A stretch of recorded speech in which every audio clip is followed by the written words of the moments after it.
Hi friends, ഇന്നൊരു കട്ട്ലേറ്റിൻ്റെ റെസിപ്പിയാണ്. കുട്ടികൾക്കും മുതിർന്നവർക്കും ഒരുപോലെ ഇഷ്ടമാകുന്ന ഒരു സ്നാക്ക് ഐറ്റം.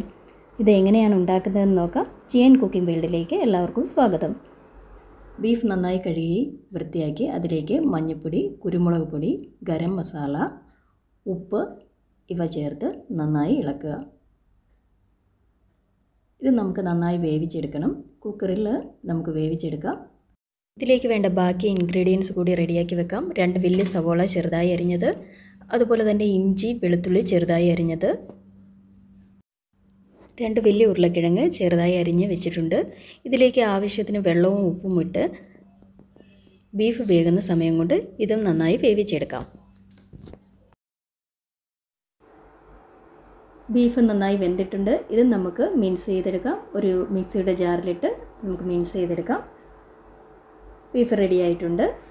പൊട്ടറ്റോയും മാഷ് ചെയ്തെടുത്തിട്ടുണ്ട്. കട്ട്ലേറ്റിൻ്റെ മിക്സ് റെഡിയാക്കി എടുക്കാം.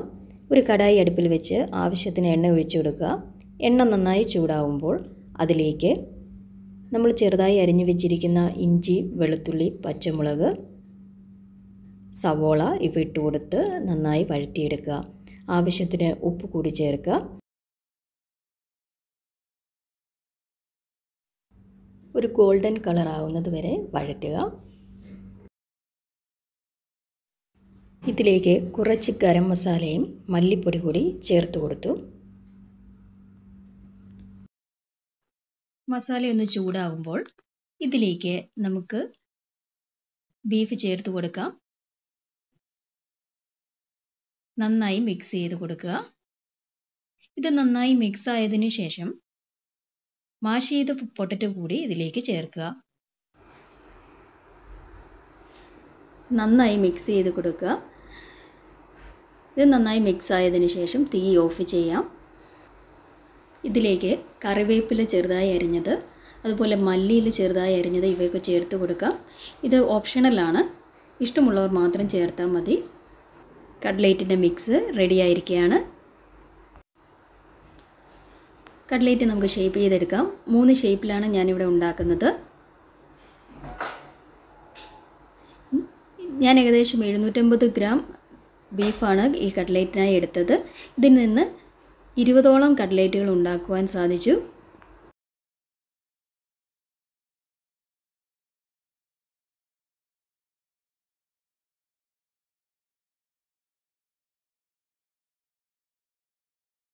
ഇൻഗ്രീഡിയൻസ് കൂടി ഇതിനാവശ്യമുണ്ട്. ഒരു മുട്ട ബീറ്റ് ചെയ്തതും, അതുപോലെ തന്നെ 3 കഷ്ണം ബ്രെഡ് പൊടിച്ചെടുത്തതും. ഇത് രണ്ടും റെഡിയാക്കി വെച്ചിട്ടുണ്ട്. കട്ട്ലേറ്റ് ഓരോന്നും മുട്ടയിൽ മുക്കി ബ്രെഡിൻ്റെ പൊടിയിൽ കവർ ചെയ്തെടുക്കാം. ഇങ്ങനെ എല്ലാ കട്ട്ലേറ്റും ചെയ്തെടുക്കാം. എല്ലാ കട്ട്ലേറ്റും റെഡി ആയിരിക്കുകയാണ്. ഇത് നമുക്ക് ഇങ്ങനെ ഒരു കണ്ടെയ്നറിൽ അടച്ച് ഫ്രിഡ്ജിൽ സൂക്ഷിക്കാവുന്നതാണ്. ഞാൻ ഫ്രിഡ്ജിൽ ചില്ലറിലാണ് ഇത് സൂക്ഷിക്കുന്നത്. ഒരാഴ്ച വരെ കേടുകൂടാതെ നമുക്ക് ഉപയോഗിക്കാൻ സാധിക്കും. ഫ്രൈ ചെയ്യുന്നതിന് 1 മണിക്കൂർ മുമ്പ് എടുത്ത് പുറത്ത് വെച്ച് തണുപ്പ് കളഞ്ഞതിന് ശേഷം മാത്രം ഫ്രൈ ചെയ്യുക. തണുപ്പോടുകൂടി ഫ്രൈ ചെയ്ത് കഴിഞ്ഞാൽ എണ്ണയിലിടുമ്പോൾ കട്ട്ലേറ്റ് പൊട്ടിപ്പോകും. അതുകൊണ്ട് തണുപ്പ് കളഞ്ഞതിന് ശേഷം മാത്രം ഫ്രൈ ചെയ്യുക. ഇത് നമുക്ക് ഫ്രൈ ചെയ്തെടുക്കാം. ഒരു കടായി അടുപ്പിൽ വെച്ച് എണ്ണ നന്നായി ചൂടാവുമ്പോൾ അതിലേക്ക് ഓരോ കട്ട്ലേറ്റും ഇട്ട് കൊടുക്കുക. ഒരു സൈഡ് ബ്രൗൺ കളർ ആകുമ്പോൾ തിരിച്ചിട്ട് കൊടുക്കുക.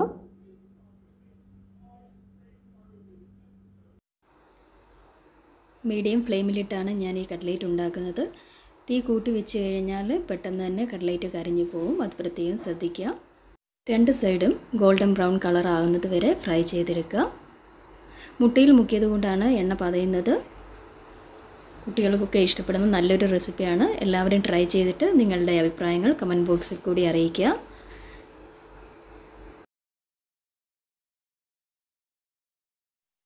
കട്ട്ലേറ്റിൻ്റെ 2 സൈഡും നല്ല ഗോൾഡൻ ബ്രൗൺ കളർ ആയിട്ടുണ്ട്. ഇത് നമുക്ക് എണ്ണ കളഞ്ഞ് ഒരു കിഴുത്ത തവിയിലേക്ക് കോരിയെടുക്കാം. എണ്ണ നന്നായി പോയതിനു ശേഷം സെർവ് ചെയ്യാം. വീഡിയോ ഇഷ്ടമായെങ്കിൽ ലൈക്ക് ചെയ്യുക, കമൻറ്റ് ചെയ്യുക, അതുപോലെ തന്നെ ചാനൽ സബ്സ്ക്രൈബ് ചെയ്യുക. ബെൽ ഐക്കൺ കൂടി പ്രസ് ചെയ്യുക. എങ്കിൽ മാത്രമേ ഞാനിടുന്ന പുതിയ വീഡിയോയുടെ നോട്ടിഫിക്കേഷൻ നിങ്ങൾക്ക് ലഭിക്കുകയുള്ളൂ. എല്ലാവരും ട്രൈ ചെയ്തിട്ട് നിങ്ങളുടെ അഭിപ്രായങ്ങൾ പറയുക. Thank you for watching.